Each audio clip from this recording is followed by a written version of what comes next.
Hey y'all. So I saw Baby Got Paperback doing this and I figured I would give it a try. And it's talking about your five bookish toxic traits.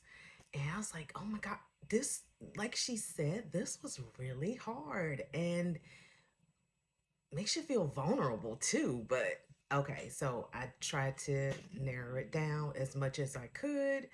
And so my first one is my never ending TBR list. And I guess we, as book lovers, all have this. And so it doesn't matter, and I'm looking down because my TBR card is right here, but it doesn't matter how many books I have on this card. I'm still going to keep buying more books.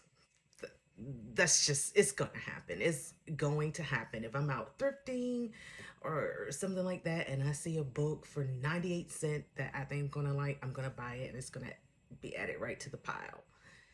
My next one is DNFing. I absolutely do not mind to DNF a book. I will DNF it fast. I'm not the type of reader that has to like add books to my rotations to the point where I have hundreds of books that I read for the year at the end of the year. So if I'm reading a book and I'm not into it at all, then I will DNF it because what'll happen is it'll put me in a reading slump. So, and it just depends on the type of book and where I'm at in the book when that decision comes to me. I don't know. It's my brain knows how to do it, so I can figure it out. My third one is I can read multiple books at one time. Usually it's no more than four. I have done five once. Um, but I cannot help it. I cannot just have one book and read that from beginning to end. It aggravates me. It's irritating. Um, it's annoying. I feel like it's not enough. I feel like I'm not being challenged enough. So I'm usually reading two physical books, an ebook, and an audio book. Those are my four.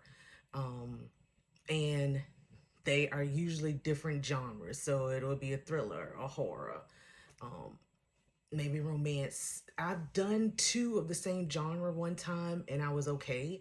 Um, I didn't mix up the characters or anything, but that is a toxic trait. It has to be four. So if I'm reading four books and I finish one, I'm going right to my TBR card and picking up another book, another fourth book. I know. I just can't help it. And the next one that I have, I think this I'm on number four, right? Yeah, number four toxic trait is I have multiple copies of the same book. Yeah. If I like it and I like the new cover that comes out, I'm gonna buy it. And let me just say it's with my Stephen King books, okay? Um, so I have oops, Salem's Lot, Salem's Lot. I have The Stand, and I got this one because when I figure if I read this one, I can make notes in it and it wouldn't matter like if I was messing it up.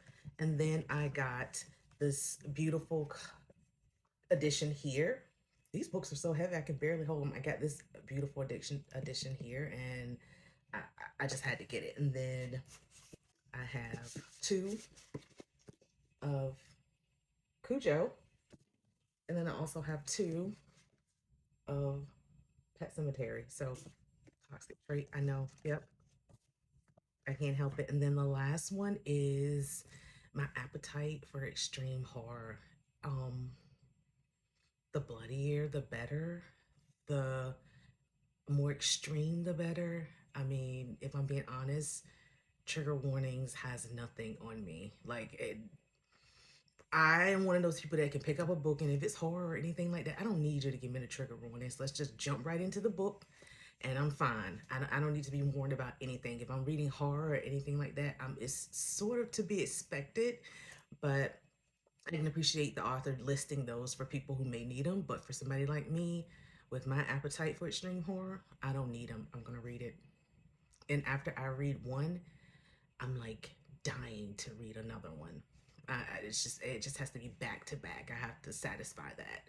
But yeah, those are my toxic traits. I'm not gonna tag anybody because this was really hard. But if you want to give it a try, please do and tag me so I can see.